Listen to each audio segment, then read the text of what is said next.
Hello बच्चों, good morning. चलो बच्चों, इस टॉपिक में, इस वीडियो में एक नया टॉपिक लेकर के आए हैं हम, प्रिज्म फॉर्मूला। बहुत इंपॉर्टेंट टॉपिक है बच्चों इस चैप्टर का। प्रिज्म का एक क्वेश्चन कॉम्पिटिटिव एग्जाम में हर साल आता है बच्चों। इस पॉइंट को ध्यान से सुनना और मेरे साथ साथ नोट करते जाना, अदरवाइज प्रिज्म का क्वेश्चन आपसे सॉल्व नहीं होगा। बहुत सिंपल क्वेश्चन आता है, डायरेक्ट स्नेल्स लॉ पर बेस्ड है। ये सिंपल क्वेश्चन आता है, ध्यान से नोट करते जाइए आप। Refraction of light through a prism, ये जो फिगर देख रहे हैं आप, मैं बात कर रहा हूं प्रिज्म फॉर्मूले की मेरे बच्चे। Refraction of light through a prism, किसी प्रिज्म से लाइट का रिफ्रैक्शन। आप ये फिगर बनाइए, ये फिगर यहां पर बना हुआ है। मैं इस फिगर को यहां पर ड्रॉ करके दिखा रहा हूं और आप कॉपी और पेन निकाल लें और मेरे साथ साथ इस फिगर को ड्रॉ कर लें। एक दो बार इस फिगर को बना बना करके देखें, तभी आपको इससे रिलेटेड क्वेश्चंस निकलेंगे आपसे। ये कोई प्रिज्म है मेरे बच्चे, ए बी सी। नोट करिए मेरे साथ साथ, प्रिज्म बना लो। पहले इसका नाम डालो प्रिज्म का, A B C. B C ये प्रिज्म का बेस कहलाता है बच्चों। क्या कहलाता है? ये प्रिज्म का बेस। और इस एंगल को बोलते हैं बच्चों एंगल ऑफ प्रिज्म। ए को, इस वाले ए को बोलते हैं एंगल ऑफ प्रिज्म। मेरे साथ साथ नोट करते जाइएगा, एंगल ऑफ प्रिज्म। ध्यान से सुनना। और बोला जाता है एंगल ऑफ प्रिज्म न कह करके इसको रिफ्रैक्टिंग एंगल बोलता है बच्चों। रिफ्रैक्टिंग एंगल बोलता है इसको अक्सर कर। एंगल ऑफ रिफ्रैक्शन नहीं, रिफ्रैक्टिंग एंगल बोलता है एंगल ऑफ प्रिज्म को। एंगल ऑफ प्रिज्म को ज्यादातर वो क्वेश्चन में रिफ्रैक्टिंग एंगल ऑफ प्रिज्म बोलता है मेरे बच्चे। ठीक है ना? इस प्रिज्म का ये first face, this is the second face. ये तो पहला फर्स्ट फेस कहलाता है और ये सेकंड फेस। ध्यान से सुनना आप मेरी बात को। फर्स्ट फेस पर ये कोई लाइट रेज फॉल हो रही है, गिर रही है ये वाली लाइट रेज, और इस फेस पर ये ले लो नॉर्मल। बनाना मेरे साथ साथ। इस रे को बोलते हैं, फर्स्ट फेस पर रे जो आ रही है, इधर मीडियम एयर है। ठीक है मेरे बच्चे? और प्रिज्म के अंदर जो मीडियम है ये ग्लास, ये नॉर्मल और ये इंसिडेंट रे। इस रे को बोलते हैं इंसिडेंट रे। नोट कर लेना, इस एंगल को बोला जाता है angle of incidence I. Note करो इसे। जब रेज एयर से ग्लास में जा रही है तो क्या जाएगी? Towards normal. ये रेज अंदर चली गई प्रिज्म के अंदर, ये वाली रेज। देखो जरा गौर से, इस रे को बोलते हैं रिफ्रैक्टेड रे। ये इंसिडेंट रे और ये वाली रे रिफ्रैक्टेड रे। ठीक है? नॉर्मल और रिफ्रैक्टेड रे के बीच का एंगल जो बनता है ये वाला, ये एंगल ऑफ रिफ्रैक्शन कहलाता है।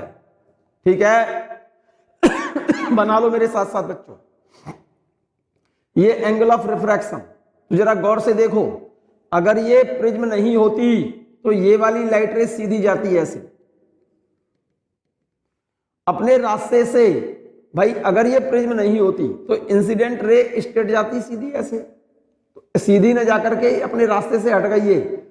इस एंगल को बोलते हैं, जितने एंगल से ये अपने पास से डेविएट होती है, इस एंगल को बोला जाता है मेरे बच्चे एंगल ऑफ डेविएशन। इस एंगल ऑफ डेविएशन की वैल्यू मैंने लिख दिया डेल्टा 1। ये एंगल कितना है? आई। जरा चेक करो, ये एंगल आई है, ये पूरा एंगल आई होगा, ये एंगल आर है, तो ये एंगल कौन सा होगा? Angle of deviation produced by first face of the prism. यहां पर लिखो, for first face of prism light rays goes from air to glass. Light rays first face पर जा रही है एयर से, कहां पर? ग्लास में। अब फर्स्ट फेज के लिए स्नेल्स लॉ जब लगाएंगे तो ये इस एंगल को लेंगे एंगल ऑफ इंसिडेंस और इस एंगल को लेंगे एंगल ऑफ रिफ्रैक्शन, और रेज जा रही है एयर से ग्लास में।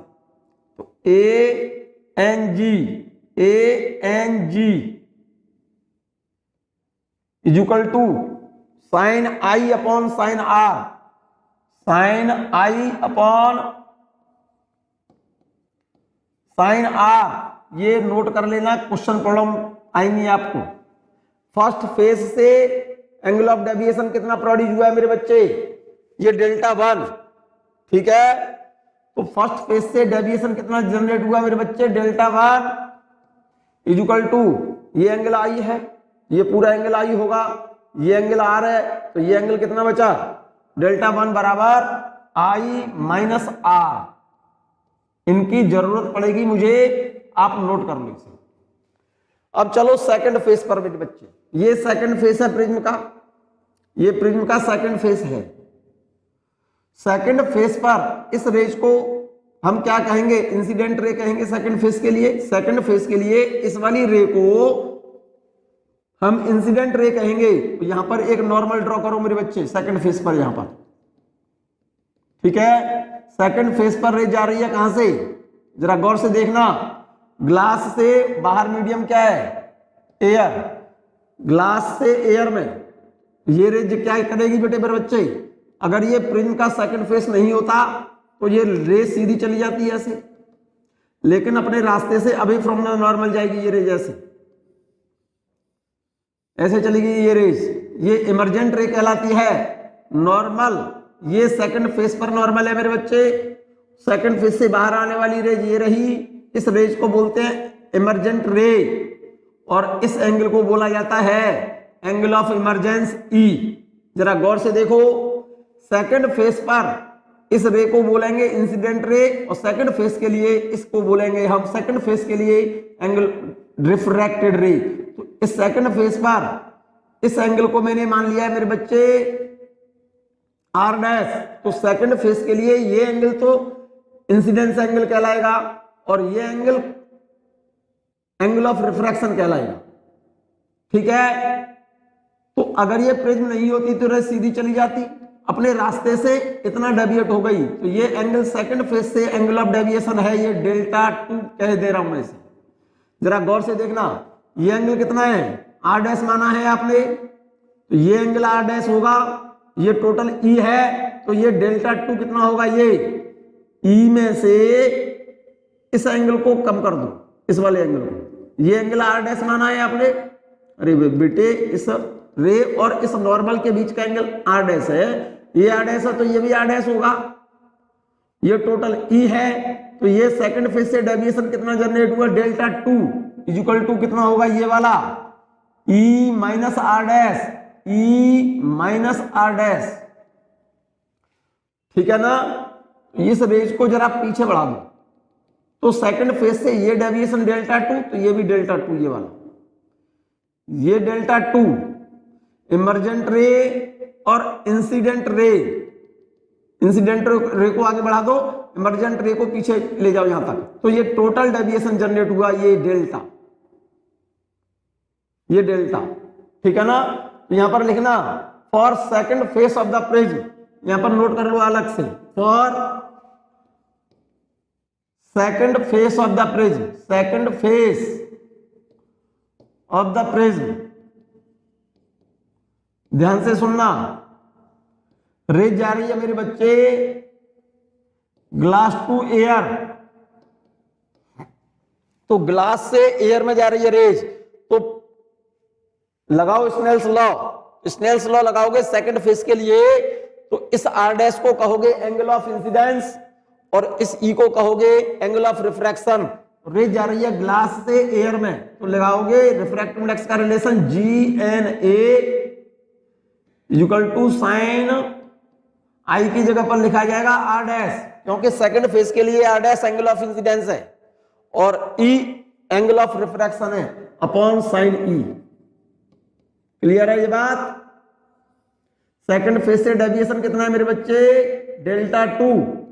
डेल्टा 2 की वैल्यू कितनी होगी देखो जरा ध्यान से, डेल्टा 2 ये वाला angle of deviation produce this is the angle of deviation produce by second face of the prism delta 2 is equal to E minus are dash delta 2 is equal to E minus are dash.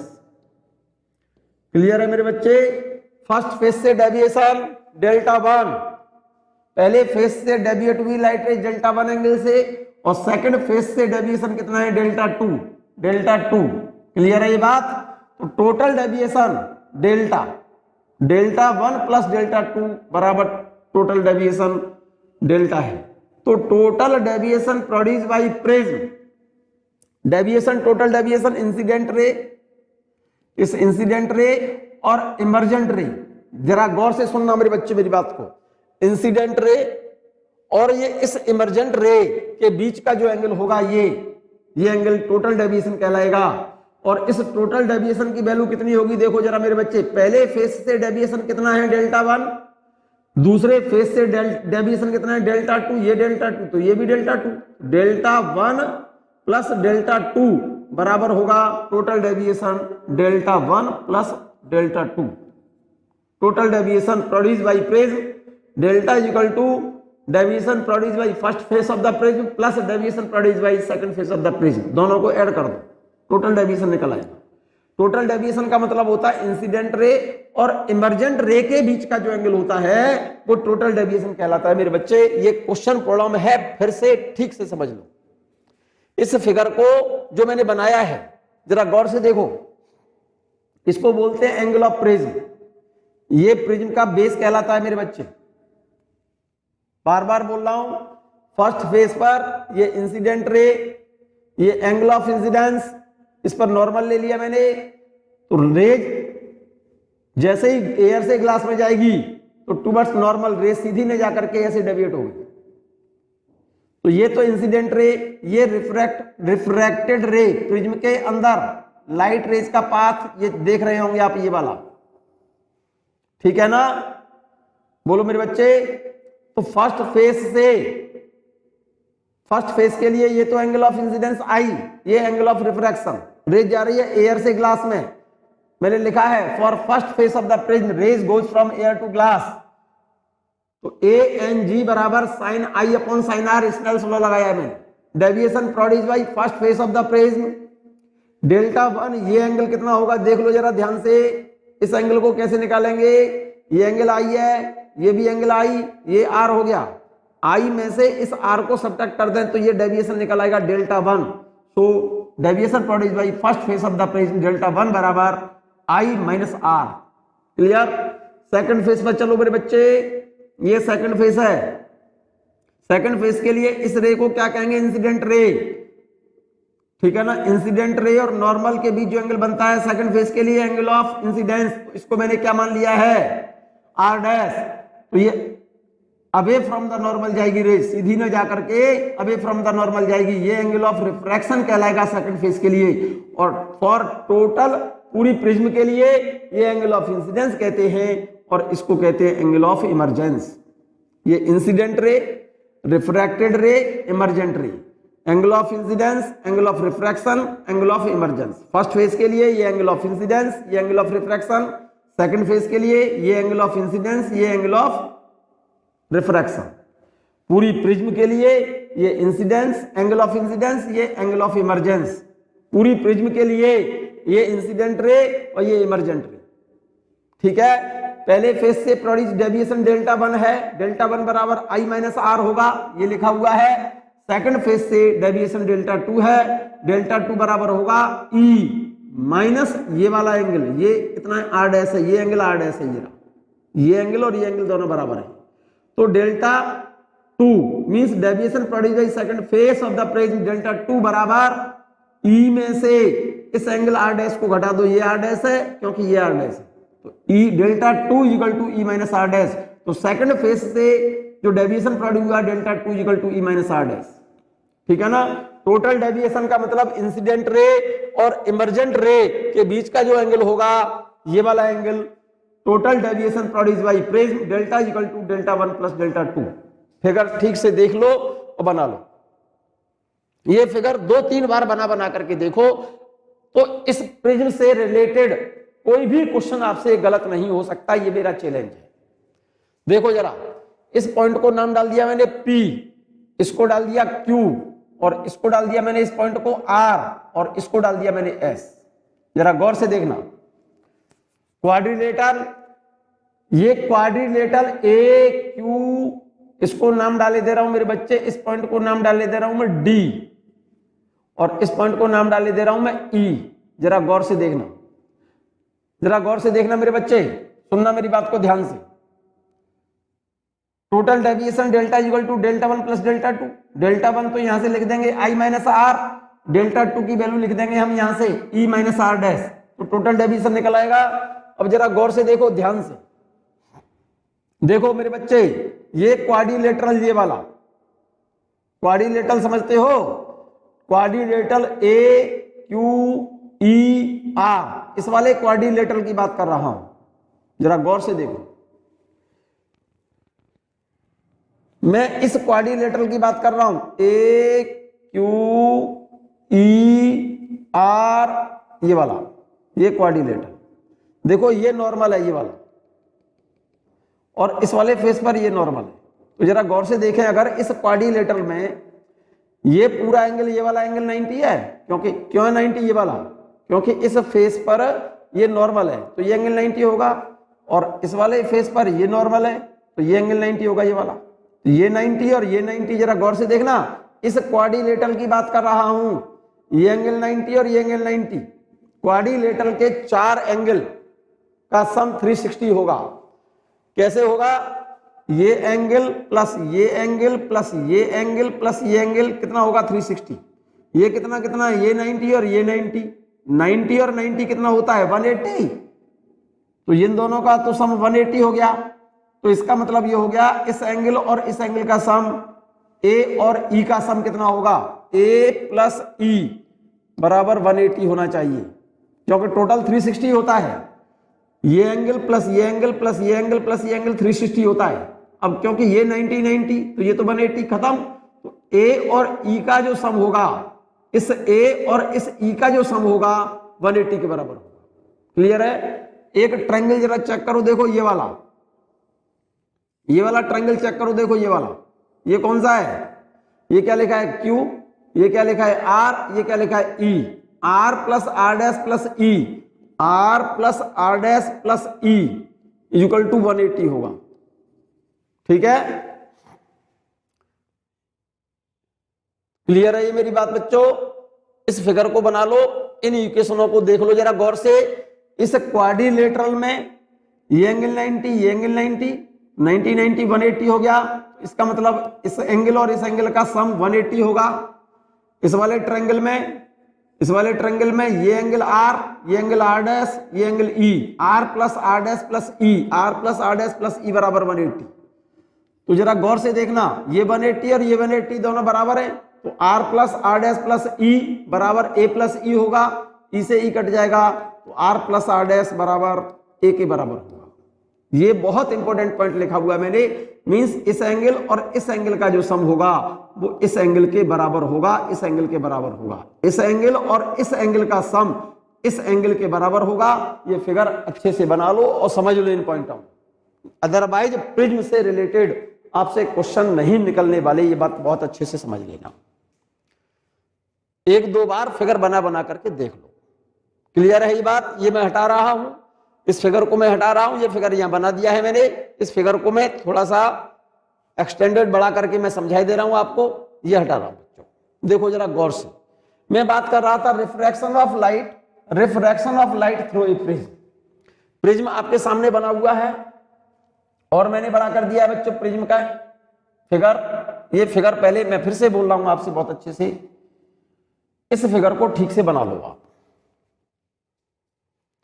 बना लो आप ठीक से। पहले इस figure को देखिएगा, ये कोई प्रिज्म है ABC, ये देख रहे हैं आप, इसको बोलते हैं बेस ऑफ द प्रिज्म। ये प्रिज्म का बेस है और इस A को बोलते हैं एंगल ऑफ प्रिज्म कहते हैं इसे, या फिर रिफ्रैक्टिंग एंगल बोला जाता है इसको एंगल ऑफ प्रिज्म और रिफ्रैक्टिंग एंगल बोलते हैं, रिफ्रैक्टिंग एंगल बोलते हैं। ये प्रिज्म के ऊपर ही लिख लो आप। इस एंगल को बोलते हैं एंगल ऑफ इंसिडेंस, इस एंगल को बोलते हैं एंगल ऑफ इंसिडेंस। ये एंगल ऑफ इंसिडेंस है, एंगल ऑफ इंसिडेंस लिख लो। इस वाली रे को बोलते हैं, इस वाली रेज को बोलते हैं हम इंसिडेंट रे, इंसिडेंट रे, ठीक है। ये इंसिडेंट रे, ये वाली, इस पर फर्स्ट फेज पर ये नॉर्मल है मेरे बच्चे, ये वाला, ये एंगल ऑफ इंसिडेंस। और सेकंड, जब रेज एयर से ग्लास में गई तो ये रिफ्रैक्टेड रे, ये एंगल ऑफ रिफ्रैक्शन कहलाएगा ये। तो अगर ये प्रिज्म नहीं होती तो रे सीधी जाती ऐसे और चली गई अपने रास्ते से, ऐसे डेविएट हुई ना ऐसे, तो एंगल ऑफ डेविएशन पहले फेज से कितना जनरेट हुआ, डेल्टा 1। तो ये डेल्टा 1 बराबर होगा ये आई, तो ये एंगल पूरा आई होगा, ये एंगल आर है, तो ये डेल्टा 1 कितना हो गया, डेल्टा 1 बराबर आई माइनस आर, क्योंकि ये आई है तो ये भी पूरा आई होगा बच्चों, ये आर है। तो डेल्टा 1 फर्स्ट फेज से जो डेविएशन है डेल्टा 1 बराबर होगा आई माइनस आर। इस ऑपरेशन को बहुत अच्छे से समझ लो। और पहले फेज पर रेज जा रही है एयर से, अंदर क्या है मीडियम, ग्लास। तो फर्स्ट फेज के लिए जब स्नेल्स लॉ लगाओगे आप तो लिखोगे ए एन जी बराबर साइन आई अपॉन साइन आर लिखोगे, ये लिखोगे फर्स्ट फेज के लिए। क्लियर है। और फर्स्ट फेज से डेविएशन कितना है, डेल्टा 1। तो डेल्टा 1 को यहीं पर लिख देना, इस फेज के ऊपर ही, यहां पर ये डेल्टा 1 को यहां पर लिख देना, डेल्टा 1 बराबर आई माइनस आर। बस इतनी सी बात लिख दिया। अब मैं बात कर रहा हूं, देखो सेकंड फेज, देखो ये सेकंड फेज है प्रिज्म का, ये वाला। तो ये वाली सेकंड फेज पर रेज आ रही है। सेकंड फेज पर ये वाली जो रेज है, ये वाली रेज तो इंसिडेंट रे का काम करेगी। तो यहां पर फिर नॉर्मल ले लो, ये रेज जा रही है कहां से, ग्लास में से एयर में, ग्लास से, ये ग्लास अंदर और यहां बाहर क्या है, एयर। इधर एयर, इधर ग्लास, इधर एयर। अब ग्लास से एयर में जा रही है तो ये वाली ray incident ray, incident ray और नॉर्मल के बीच जो एंगल होता है एंगल ऑफ इंसिडेंस कहलाता है। तो इस एंगल को मैंने क्या मान लिया है, आर डैश मान लिया है। देख लो ये आर डैश लिखा है और ये मैंने आर लिखा है, चेक कर लेना। अब ये रे सीधी जाने चाहिए थी, ऐसे ऐसे जानी चाहिए थी, लेकिन सीधी ने जाकर के अपने रास्ते से अवे फ्रॉम द नॉर्मल ऐसे चली गई। तो ये डेविएशन हुआ इसका सेकंड फेज से डेल्टा 2। इमर्जेंट रे और नॉर्मल के बीच में एंगल ऑफ इमर्जेंस कहलाता है ये ई। तो सेकंड फेज के लिए ये एंगल ऑफ इंसिडेंस, ये एंगल ऑफ रिफ्रैक्शन। तो सेकंड फेज से रे जा रही है ग्लास टू एयर, इसको एंगल ऑफ इंसिडेंस कहेंगे। तो स्नेल्स लॉ लगाएंगे, तो स्नेल्स लॉ में एंगल ऑफ इंसिडेंस की जगह पर क्या लिखा जाएगा, सेकंड फेज के लिए साइन आर डैश, और एंगल ऑफ रिफ्रैक्शन के लिए क्या लिखा जाएगा, साइन ई। सेकंड फेज से डेविएशन कितना हुआ, डेल्टा 2। डेल्टा 2 बराबर क्या होगा, चेक करो। देखो ये एंगल कितना है, ई, ठीक है ना। ये एंगल कितना है, आर डैश। तो ये एंगल आर डैश होगा मेरे बच्चे, ये वाला। ये ई है, ये आर डैश, ये आर डैश है, तो ये भी आर डैश, ये आर डैश है तो ये भी आर डैश होगा, चेक कर लो। ये वाला एंगल आर डैश है तो ये एंगल भी आर डैश होगा। और ये पूरा एंगल कितना है, ई है। तो डेविएशन सेकंड फेज से कितना हुआ, जाना चाहिए था ऐसे रेज को, चली गई ऐसे। तो डेविएशन कितना प्रोड्यूस किया सेकंड फेज ने, delta 2 equal to E minus are dash, E minus are dash. ये बात क्लियर है, फिगर बना लिया। अब देखो जरा इस रे को पीछे हटाओ, ये एंगल कितना है, डेल्टा 2, तो ये भी डेल्टा 2। तो पहले फेज से तो डेल्टा 1 डेविएशन है, सेकंड फेज से कितना है, डेल्टा 2। पहले फेज से डेल्टा 2 और सेकंड फेज से डेल्टा, पहले फेज से डेल्टा 1, फर्स्ट फेज से डेविएशन डेल्टा 1 और सेकंड फेज से डेविएशन डेल्टा 2। तो जा इंसिडेंट रे, इस वाली रे और इमर्जेंट रे, ये वाली इमर्जेंट रे है, ये वाली, ये इमर्जेंट रे है, ये वाली। तो इंसिडेंट रे और इमर्जेंट रे के बीच में जो एंगल बनता है ये वाला, इस एंगल को बोलते हैं deviation, total deviation produce by prism, delta. और ये डेल्टा बराबर, जरा गौर से देखेंगे इस ट्रायंगल में ये दोनों इंटीरियर एंगल हैं और ये एक्सटीरियर एंगल है। तो एक्सटीरियर एंगल की वैल्यू जो होती है दोनों इंटीरियर एंगल के सम के बराबर होगी। तो डेल्टा बराबर होगा डेल्टा 1 प्लस डेल्टा 2। तो total deviation delta equal to delta 1 plus delta 2। और डेल्टा 1 तो यहां से निकाल लेंगे हम इस वाले फेस से आई माइनस आर, डेल्टा 2 यहां से निकाल लेंगे ई माइनस आर डैश, ये रहा। इन दोनों एंगल को यहां लिख देंगे तो पूरी प्रिज्म से टोटल डेविएशन निकल आएगा। ये फिगर फिर से मैं बार बार बोल रहा हूं, ये फिगर ठीक से बना लो और बड़ा कर देता हूं फिगर को। चलो देखो, प्रिज्म बना लो। अगर ये फिगर बना लिया आपने और समझ लिया आपने ये बात कि कौन सा एंगल ये प्रिज्म है, ये प्रिज्म का बेस है, ये प्रिज्म का एंगल कहलाता है। इस एंगल को एंगल ऑफ प्रिज्म या रिफ्रैक्टिंग एंगल कहा जाता है। फर्स्ट फेस पर ये इंसिडेंट रे और नॉर्मल के बीच जो एंगल होता है एंगल ऑफ इंसिडेंस कहलाता है। ये इंसिडेंट रे और नॉर्मल के बीच एंगल ऑफ इंसिडेंस, रेज अंदर गई ये वाली रिफ्रैक्टेड रे और इस नॉर्मल के बीच जो एंगल होगा एंगल ऑफ रिफ्रैक्शन होगा। तो फर्स्ट फेस से डेविएशन डेल्टा 1 कितना हुआ, आई माइनस आर बराबर डेल्टा 1। पहले फेस पर रेज जा रही है एयर से ग्लास में। स्नेल्स लॉ जब फर्स्ट फेस के लिए लगाएंगे आप तो A N G equal to sine I upon sine R. ये बात क्लियर है, रटने का कुछ है ही नहीं इसमें। अब सेकंड फेस पर देखो, सेकंड फेस के लिए इस वाले फेस के लिए ये जो रेज है ये इंसिडेंट रेज का काम करेगी मेरे बच्चे।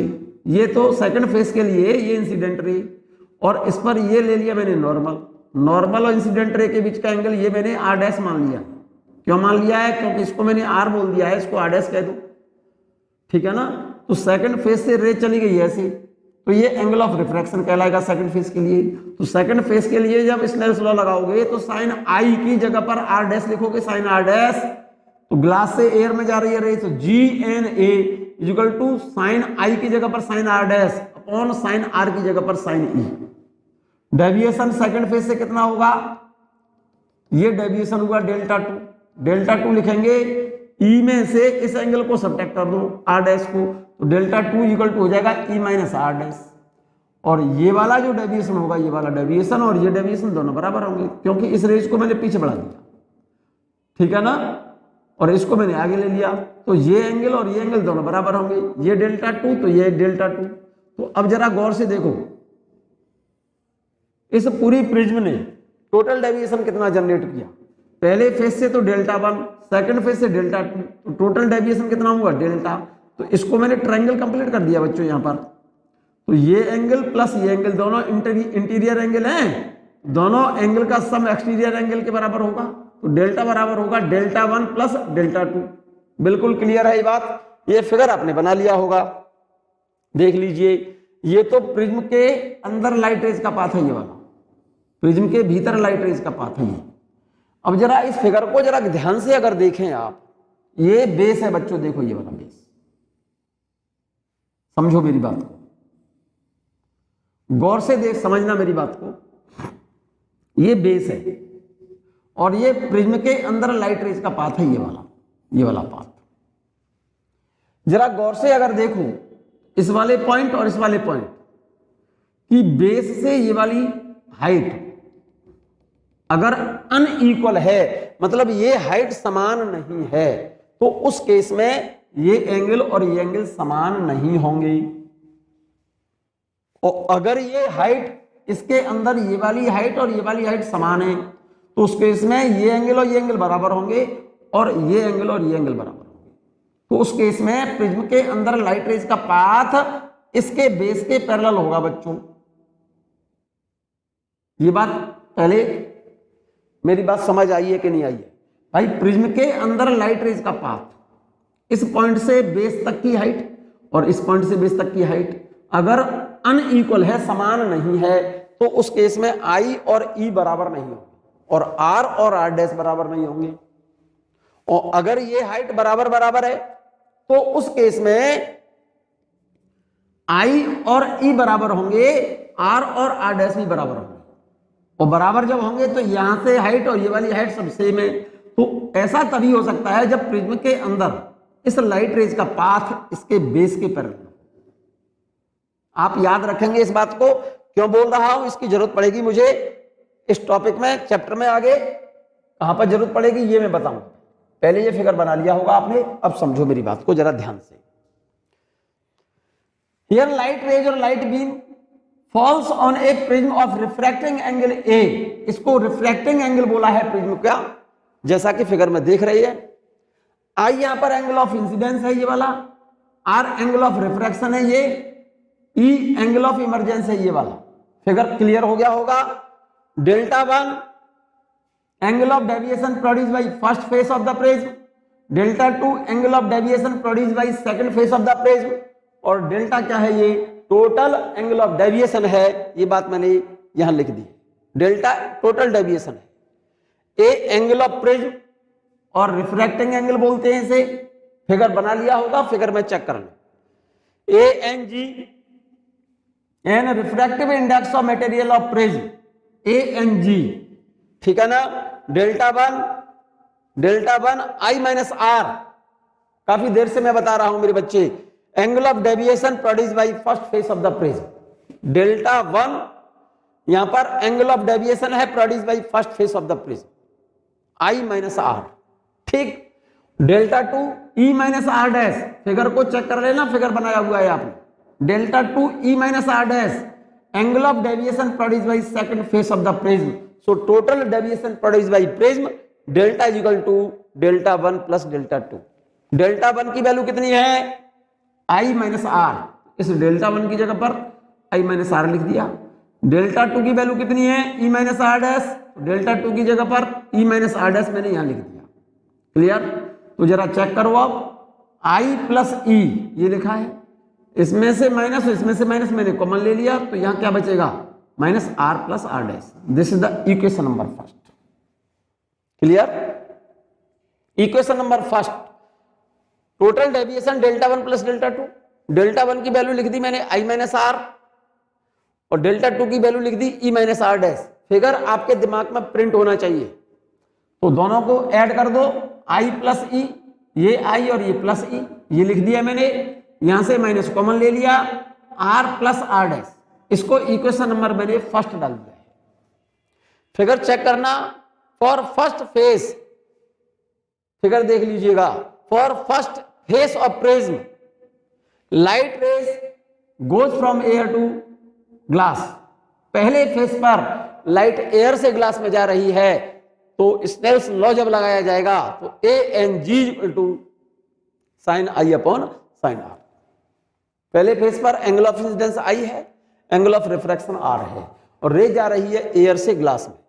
ये बात क्लियर है। आप कहेंगे तो मैं यहां पर फिगर बना के दिखाऊं, देखिएगा।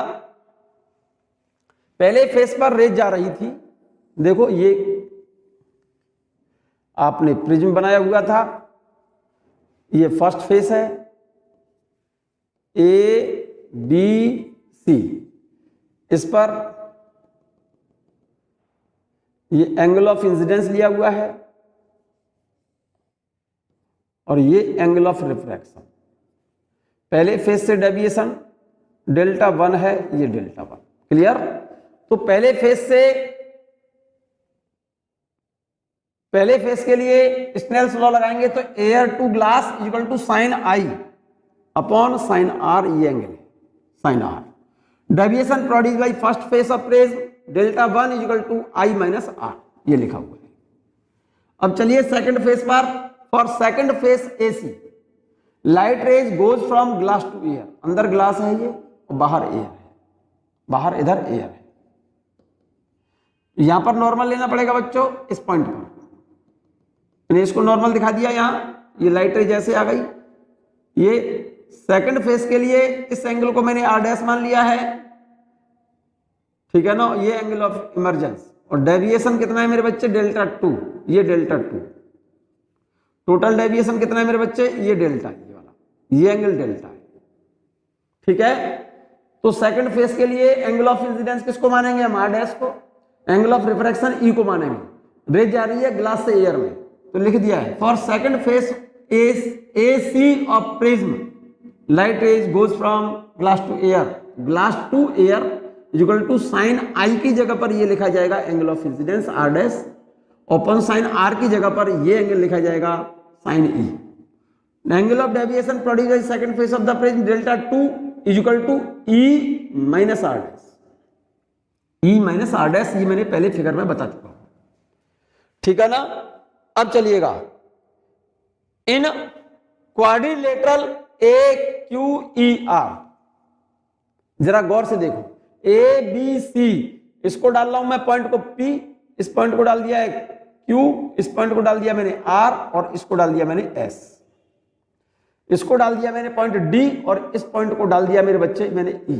फिगर आपने पहले बना रखा होगा। In quadrilateral A Q E R angle Q equal to angle R equal to 90। ये वाला एंगल Q और ये एंगल R दोनों किसके बराबर है? 90 के बराबर है, क्योंकि ये नॉर्मल है और ये भी नॉर्मल है। जरा गौर से देखो, ये नॉर्मल है इस वाले प्लेन पर, तो ए क्यू ई आर, ये क्वाड्रिलेटर बोला है आपने इसको।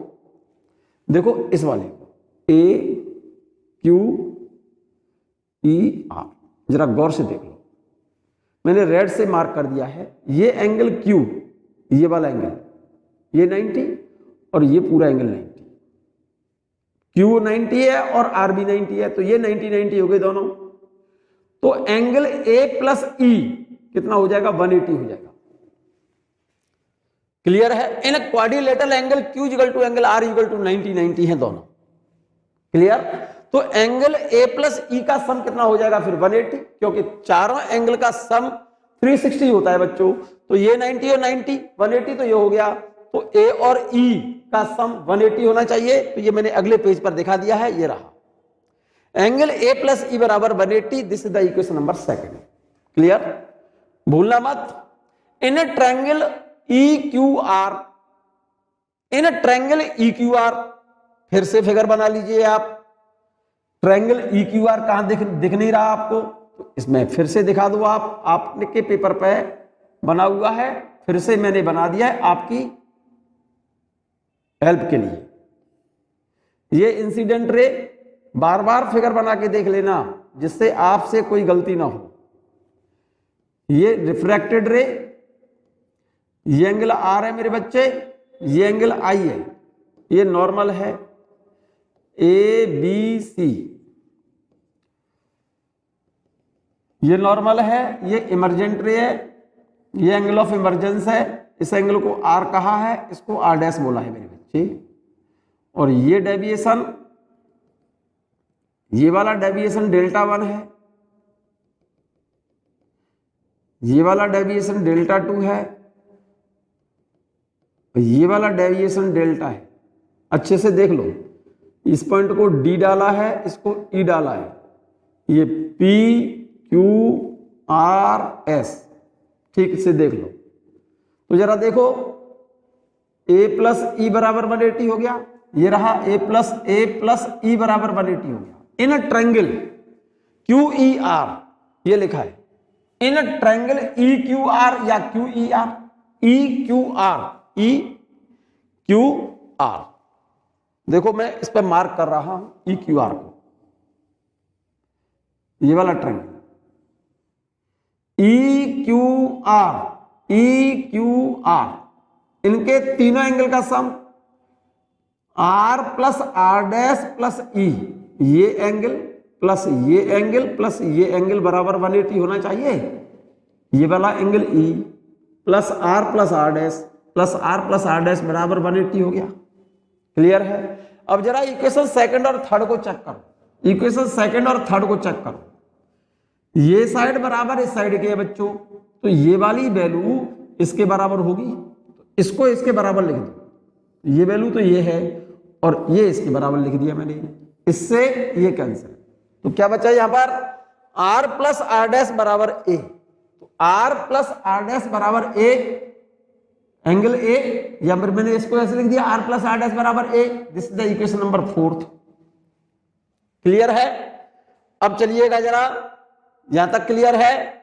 This value R plus R dash बराबर A लिखा है ना, putting the value of r plus R dash in equation number first then we get, और इक्वेशन फर्स्ट क्या थी देखो जरा, delta is equal to I plus E minus R plus R dash, ये इक्वेशन फर्स्ट थी, इसको भूल मत जाना बच्चों। इसमें r प्लस आर डैश की जगह पर हमने क्या लिख दिया, a लिख दिया, तो इस जगह पर a लिखोगी तो इक्वेशन फर्स्ट क्या आ जाएगी, तो delta is equal to I minus E minus R plus R dash की जगह पर ये a लिख दूंगा मैं यहां पर। यहां तक क्लियर है, यहां तक क्लियर है बच्चों। इसको इक्वेशन नंबर फिफ्थ डाल दो आप, इसको यहां तक तो क्लियर है मेरे बच्चे। Delta is equal to I plus E minus A जो लिखा है मैंने ना आर प्लस आर डैश, इसकी जगह पर ए लिख दिया है मैंने, यहां से हटाकर इक्वेशन फर्स्ट में इस जगह पर, तो ये इक्वेशन आ जाएगी डेल्टा बराबर आई प्लस ई, इसकी जगह पर वैल्यू आ गई A. This is the equation number fifth. Clear है ये बात, यहां तक क्लियर है? यस। एक बहुत इंपॉर्टेंट पॉइंट लिखा है मेरे बच्चे, पॉइंट इंपॉर्टेंट नहीं है, जरूरत से ज्यादा इंपॉर्टेंट पॉइंट है। If prism is in the position of minimum deviation, आप दिमाग को जरा ओपन करो बच्चों और इस लाइन को नोट करो, बहुत बेहतरीन पॉइंट लिखा हुआ है। If prism is in the position of minimum deviation, इसको अंडरलाइन करो, और ये आपकी हर लाइन क्वेश्चन प्रॉब्लम है तुम्हारी, हर लाइन क्वेश्चन प्रॉब्लम है, फिर से मैं बार बार बोल रहा हूं। If prism is in the position of minimum deviation, prism जब मिनिमम डेविएशन की पोजीशन में हो, तो जरा बहुत सिंपल सा और इंपॉर्टेंट सा पॉइंट बोल रहा हूं बच्चों, देखो बहुत इंपॉर्टेंट सा पॉइंट बोल रहा हूं, ध्यान से सुनना मेरी बात। ये एंगल आई है,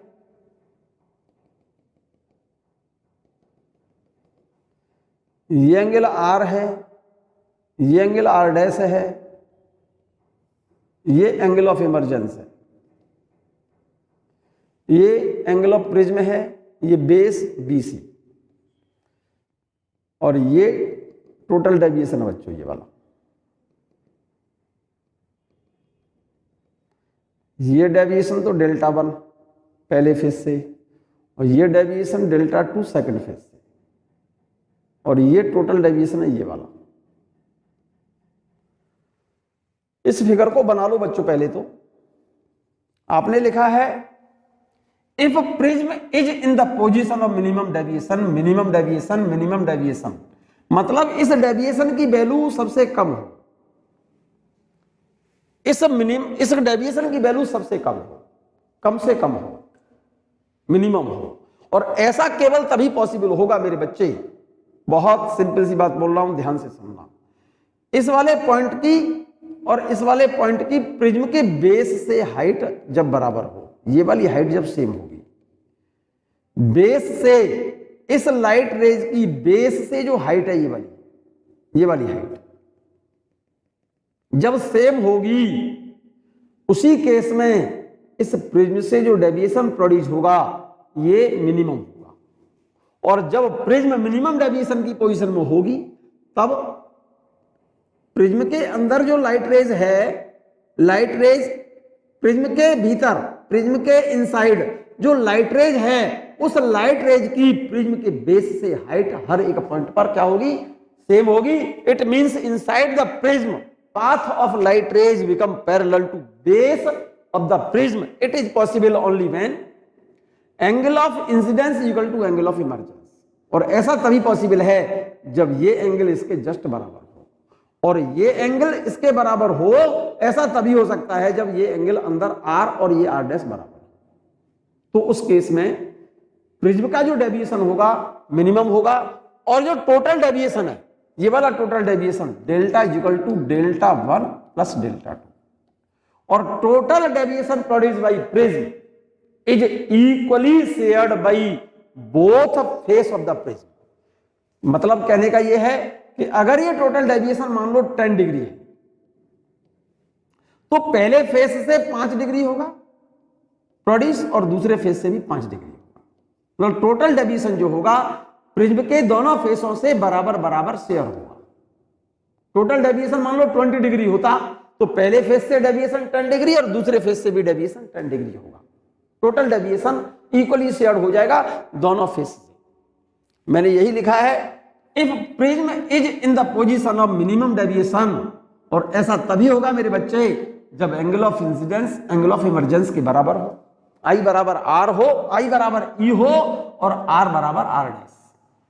आई बराबर ई, आर बराबर आर डैश, तो उस केस में ये जो डेविएशन होगा, ये वाला डेविएशन डेल्टा की value minimum, angle of minimum deviation के बराबर होगी। इन this case path of light rays inside the prism become parallel to base of the prism and total deviation is equally shared by both face of the prism। यही लिखा है। जब prism minimum deviation की position में होगी उस case में prism के भीतर, प्रिज्म के अंदर लाइट रेज का पाथ प्रिज्म के बेस के पैरेलल होगा। इन this case path of light rays inside the prism becomes parallel to base of the prism and total deviation is equally shared by both face of the prism, that is delta 1 बराबर delta 2 equally shared होगा और total deviation की कितना होगा, minimum deviation की बराबर बराबर, भाई डेल्टा 1 बराबर डेल्टा 2 बराबर डेल्टा m बाई 2 के बराबर होगा। भाई ये और ये वैल्यू जब दोनों बराबर हो जाएंगी तो डेल्टा, ये डेल्टा m है मिनिमम डेविएशन, तो टोटल डेविएशन दोनों फेसेस से बराबर शेयर होगा, तो डेल्टा 1 बराबर डेल्टा 2 बराबर होगा टोटल डेविएशन अपॉन 2 के बराबर। क्लियर? यहां तक क्लियर है बच्चों? इस पॉइंट को, इस लाइन को अंडरलाइन करो। जब प्रिज्म मिनिमम डेविएशन की पोजीशन में होगी तो I बराबर E होगा, R बराबर R डैश होगा और डेविएशन जो होगा उसको मिनिमम डेविएशन बोलेंगे। और प्रिज्म के भीतर लाइट रेज का पाथ प्रिज्म के बेस के पैरेलल हो जाएगा। क्लियर है ये बात? यहां तक बात क्लियर है मेरे बच्चे? कोई प्रॉब्लम तो नहीं बच्चों? चलें आगे।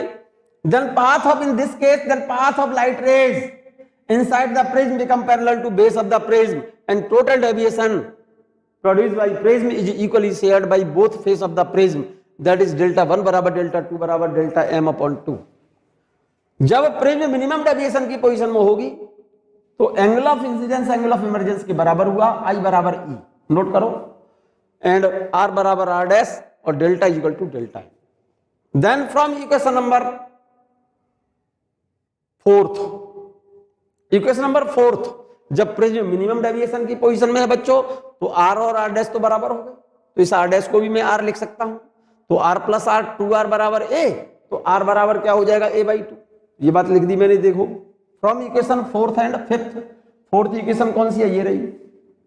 आर डैश को आर लिखो, ए आर है, आर प्लस आर बराबर ए, तो 2r बराबर ए, तो आर बराबर 4th इक्वेशन से क्या हो जाएगा, देखो आर प्लस आर बराबर ए, तो आर बराबर ए बाई 2 हो जाएगा। और फ्रॉम इक्वेशन नंबर 5th में इस ई की जगह पर आई लिख दो, क्योंकि मिनिमम डेविएशन की पोजीशन में आई बराबर ई होगा, तो इस ई की जगह पर आई लिखो, तो आई प्लस आई, देखो ये रहा। यहां पर इस इक्वेशन में आई, ई की जगह पर आई लिखो, तो आई प्लस आई 2i, तो डेल्टा को डेल्टा m लिखेंगे, तो डेल्टा m इक्वल टू, इसको आई प्लस आई तो 2i माइनस ए, ये वाला ए, देखो चेक कर लो।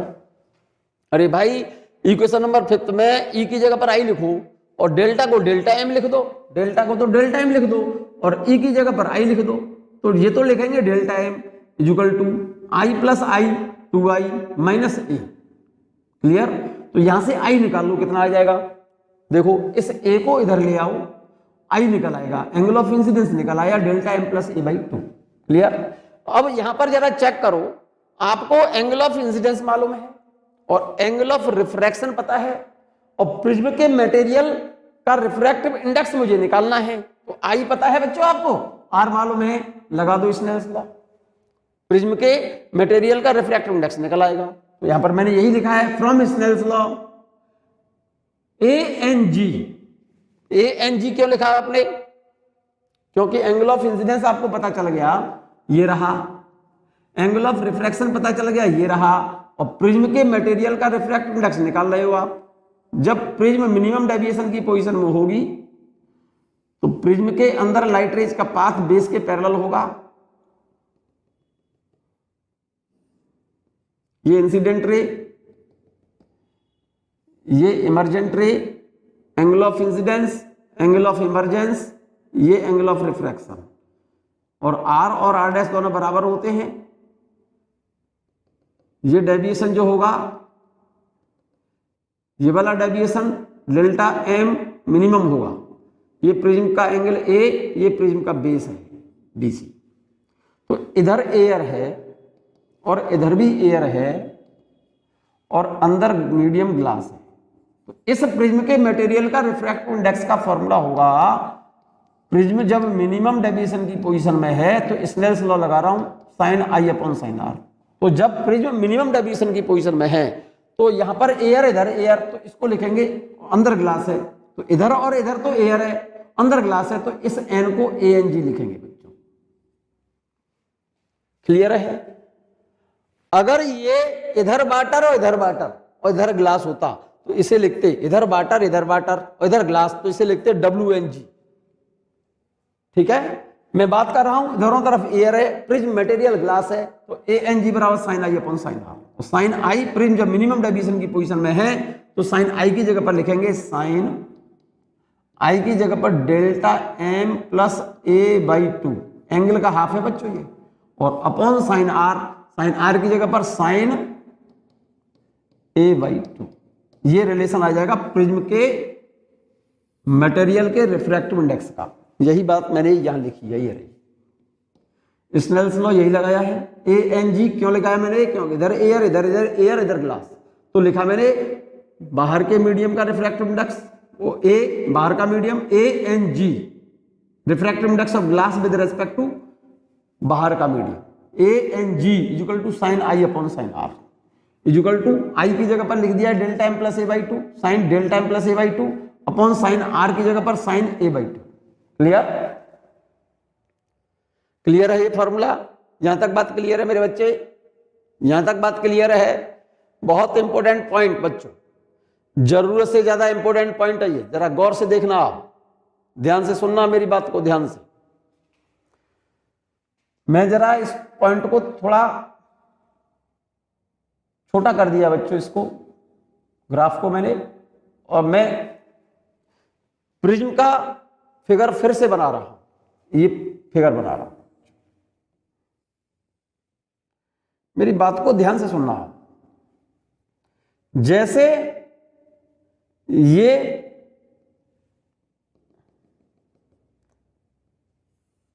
इंसिडेंट रे, ये रिफ्रैक्टेड रे, यहां पर ये नॉर्मल है बच्चों। मान जाइए आप, ध्यान दो मेरी बात पर, ये एंगल आई, ये एंगल आर, ये एंगल आर डैश, और अगर ये एंगल आर डैश मान लो क्रिटिकल एंगल के बराबर है, तो यहां से लाइट रे जो इमर्ज होगी वो ग्रेजिंग इमर्जेंस होगा। ऐसे इस वाले सरफेस को बाहर टच करते हुए आएगी लाइट, और यहां पर ये एंगल ज्यादा से ज्यादा कितना हो सकता है भाई? मैक्सिमम से मैक्सिमम एंगल ऑफ इमर्जेंस की वैल्यू ज्यादा से ज्यादा कितनी हो सकती है? 90। इससे ज्यादा तो पॉसिबल नहीं है। जब ये एंगल सबसे ज्यादा होगा मेरे बच्चे, तो ये एंगल भी सबसे ज्यादा होगा, और ये सबसे ज्यादा होगा तो ये सबसे कम होगा, और ये सबसे कम होगा तो ये भी सबसे कम होगा।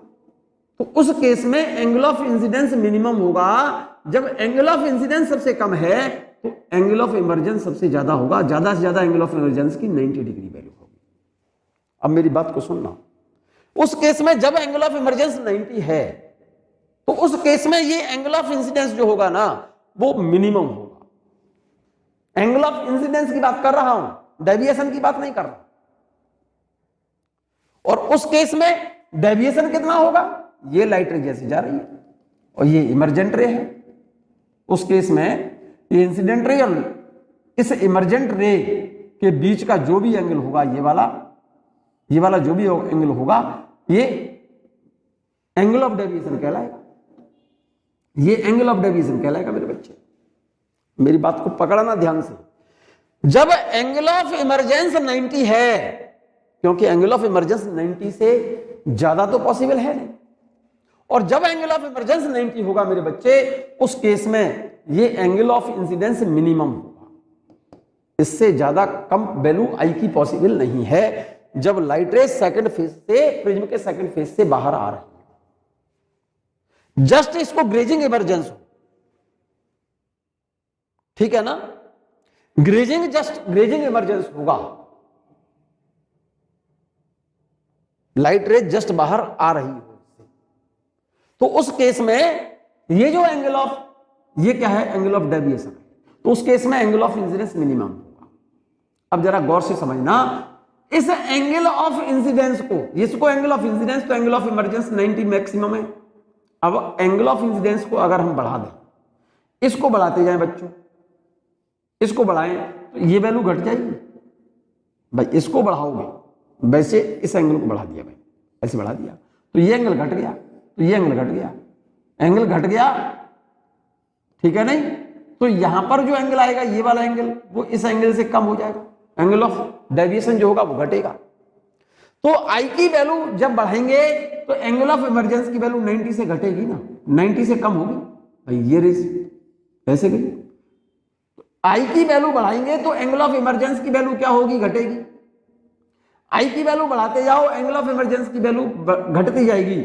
आई को तो मिनिमम से बढ़ाओ और एंगल ऑफ इमरजेंस 90 से घटेगा, तो आई की वैल्यू बढ़ते बढ़ते और एंगल ऑफ इमरजेंस की वैल्यू घटते घटते ये लाइट रेज जो अंदर जाएगी, ये वाली, ये पाथ ऐसे होता जाएगा, ये पाथ ऐसे होता जाएगा। और जिस एंगल ऑफ इंसिडेंस के लिए जब आई का मान बढ़ता जाए और ई का मान घटता जाए, जब आई और ई बराबर हो, मींस इसके अंदर लाइट रेज का पाथ जैसे ही पैरेलल होगा इसके बेस के, उस केस में क्या होगा, लाइट का पाथ प्रिज्म के बेस के पैरेलल हो, प्रिज्म के अंदर। और ऐसा तभी पॉसिबल है जब एंगल ऑफ इंसिडेंस और एंगल ऑफ इमरजेंस बराबर हो, और एंगल ऑफ इंसिडेंस और एंगल ऑफ इमरजेंस जैसे बराबर होंगे, उस केस में ये एंगल ऑफ डेविएशन क्या होगा, मिनिमम होगा उस केस में। तो यहां पर मैंने ग्राफ जो शो किया है, जरा गौर से देखो इस ग्राफ को, कि एक निश्चित value of angle of incidence के लिए कम से कम इस एंगल ऑफ इंसिडेंस की वैल्यू कोई ना कोई तो ऐसी होगी जब एंगल ऑफ इमरजेंस 90 होगा, तो उस केस में उस आई की वैल्यू, जिस एंगल ऑफ इंसिडेंस के लिए एंगल ऑफ इमरजेंस 90 है, उस केस में आई की वैल्यू सबसे कम होगी और एंगल ऑफ इमरजेंस सबसे ज्यादा 90 हो गया। तो जब आई की वैल्यू एक निश्चित वैल्यू जिसके लिए एंगल ऑफ इमरजेंस 90 है ये वाला, तो उस केस में ये आई मिनिमम होगा, ठीक है ना। और जब एंगल ऑफ इमरजेंस 90 और एंगल ऑफ इंसिडेंस मिनिमम, उस समय एंगल ऑफ डेविएशन कुछ तो वैल्यू होगी। अब आई का मान अगर हम मिनिमम से बढ़ाते जाए तो एंगल ऑफ इमरजेंस 90 से घटेगा डेफिनेटली। इसका मान बढ़ाते बढ़ाते और इसका मान ये तो बढ़ाते जाओ, तो एक पोजीशन ऐसी आएगी मेरे बच्चे कि एंगल ऑफ इंसिडेंस, जिस पॉइंट पर angle of incidence angle of emergence के बराबर होगा, तो डेविएशन क्या होगा बेटा, इस पॉइंट पर सबसे कम होगा, मिनिमम होगा। तो in the position of minimum deviation, angle of incidence equal to angle of emergence, then deviation become minimum. After that I का मान बढ़ता गया, और इस पॉइंट पर आई तो बढ़ा और ई घटा, और इस पॉइंट पर आई बराबर किसके हो गए, ई के। आई का मान और बढ़ाओगे तो इमरजेंस घटेगा। तो आई का मान बढ़ाते बढ़ाते, ज्यादा से ज्यादा आई का मान बढ़ाते बढ़ाते कितना कर सकते हो आप, आई की वैल्यू ज्यादा से ज्यादा बढ़ा करके 90 कर सकते हो, 90 से ज्यादा कर नहीं सकते, तो आई तो बन जाएगा ये, और ये बन जाएगा एंगल ऑफ इमरजेंस। तो जरा फिर से जब देखो भाई, प्रिज्म पर एक निश्चित value, minimum value of angle of incidence जिसके लिए एंगल ऑफ इमरजेंस 90 हो, ठीक है ना, उस केस में डेविएशन कुछ ना कुछ तो होगा। ये डेविएशन जो भी होगा न तो मिनिमम होगा, मिनिमम नहीं होगा, ठीक है ना मेरे बच्चे। डेविएशन ये मिनिमम नहीं होगा और ना ही ये मैक्सिमम होगा। उसके बाद जब angle of minimum angle of incidence को बढ़ाओगे, मिनिमम वैल्यू से बढ़ाओगे, तो एंगल ऑफ इमरजेंस 90 से घटता जाएगा। ये तो बढ़ाते जाओ, ये घटता जाएगा, तो एंगल ऑफ डेविएशन घटेगा। और जब एंगल ऑफ इंसिडेंस और एंगल ऑफ इमरजेंस दोनों बराबर हो गई, तो एंगल ऑफ डेविएशन क्या हो जाएगा राजा बेटा, मिनिमम होगा।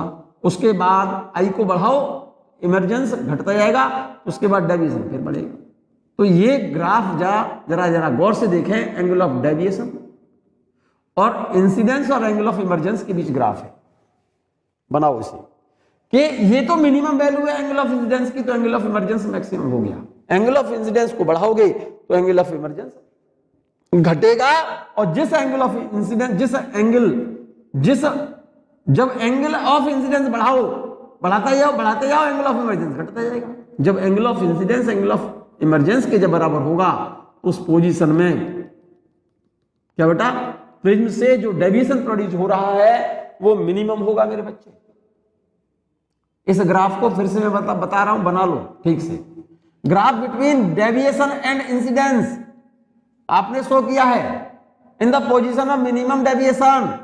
आई का मान बढ़ाते जा रहे हो, एंगल ऑफ इमरजेंस घटते जा रहा है। जब angle of incidence angle of emergence के बराबर हो जाएगा तो डेविएशन मेरे बच्चे मिनिमम हो जाएगा। ग्राफ पहले तो एंगल ऑफ इंसिडेंस बढ़ाने पर डेविएशन घटेगा, जब एंगल ऑफ इंसिडेंस इमरजेंस के बराबर हो गया तो डेविएशन हो जाएगा मिनिमम। उसके बाद एंगल ऑफ इंसिडेंस बढ़ाते जाओगे तो डेविएशन फिर बढ़ता जाएगा। क्लियर? यहां तक बात क्लियर है मेरे बच्चे? बना लो ग्राफ को, बना लिया। In the position of minimum deviation angle of incidence equal to angle of emergence for thin prism. Note करो बच्चों, अंडरलाइन करो इस पॉइंट को। अगर प्रिज्म बहुत पतली होती, that is if angle of prism लगभग 10 डिग्री के पास में हो, ये अंडरलाइन करना बच्चों। For thin prism that is angle of prism A is very small near about 10 degree, तो उस केस में मेरे बच्चे साइन थीटा को थीटा लिखा जाता है। Then sine of delta M plus A by 2, sine theta को बराबर लिखते हैं हम थीटा, थीटा की जगह पर ही तो है ये, तो साइन थीटा को हम थीटा लिखते हैं। तो sine delta M plus A by 2 को क्या लिखेंगे फिर, delta M plus A by 2, और साइन ए बाई 2 को हम क्या लिखेंगे, ए बाई 2। कब? जब प्रिज्म का एंगल कम हो, ठीक है ना। तो sine delta M plus A by 2 को delta M plus A by 2 लिखेंगे, और साइन ए बाई 2 को ए बाई 2 लिखेंगे। For small value of theta sine theta is written as theta and cos theta is written as 1। ध्यान रखना इस बात को। तो उस केस में रिफ्रैक्टिव इंडेक्स कितना हो जाएगा, n बराबर क्या होता है फॉर थिन प्रिज्म। यहां पर मैं फिर से लिखे दे रहा हूं, फॉर थिन प्रिज्म, प्रिज्म बहुत पतली हो, that is A is very small, A is very small.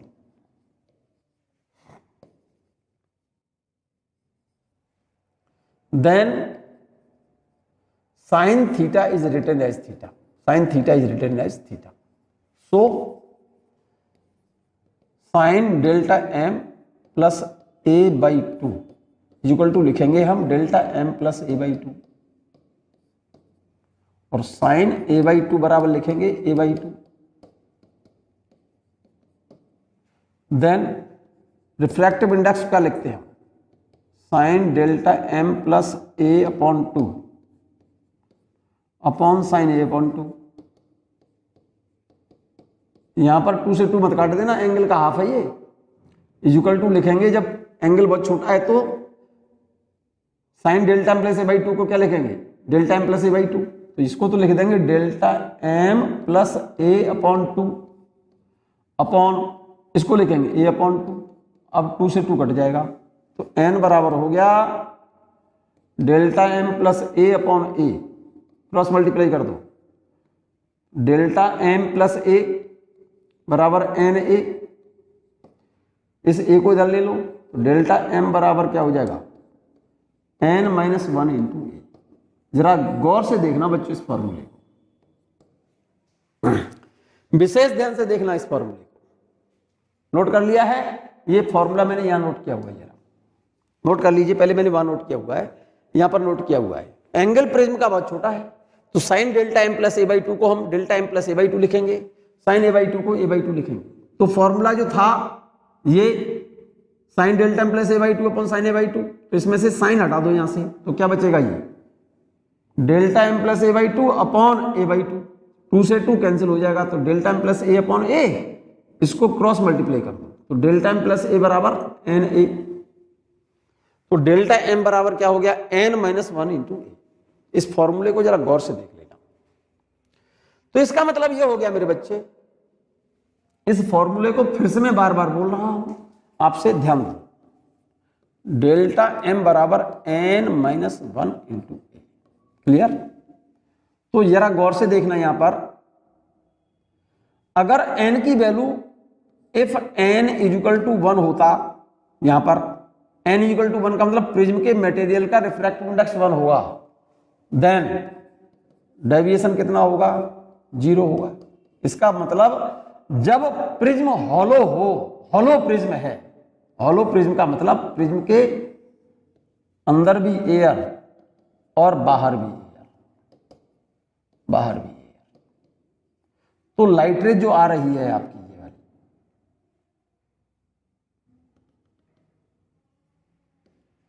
तो यहां से जो लाइट रेज जाएगी ना, ये वाली रेज, यहां से जो रेज जाएगी, ये वाली रे, ये वाली रे और ये वाली रे, ये दोनों एक दूसरे के पैरेलल होंगे। ये वाली रे और ये वाली रे और ये वाली रे एक दूसरे के पैरेलल होंगी, डेविएशन क्या होगा, 0। कब? जब प्रिज्म के अंदर भी एयर और बाहर भी एयर। इसका मतलब कैसी प्रिज्म हो गई ये, हॉलो प्रिज्म। हॉलो प्रिज्म से, हॉलो प्रिज्म से कोई डेविएशन नहीं होता।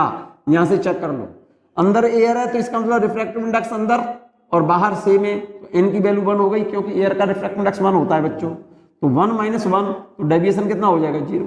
So for hollow prism angle of deviation is 0।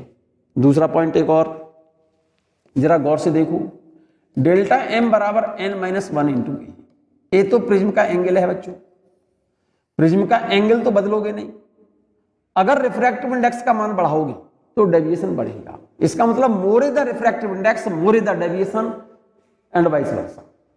जिसका रिफ्रैक्टिव इंडेक्स ज्यादा होता है उसका डेविएशन ज्यादा होगा। तो जरा गौर से देखो,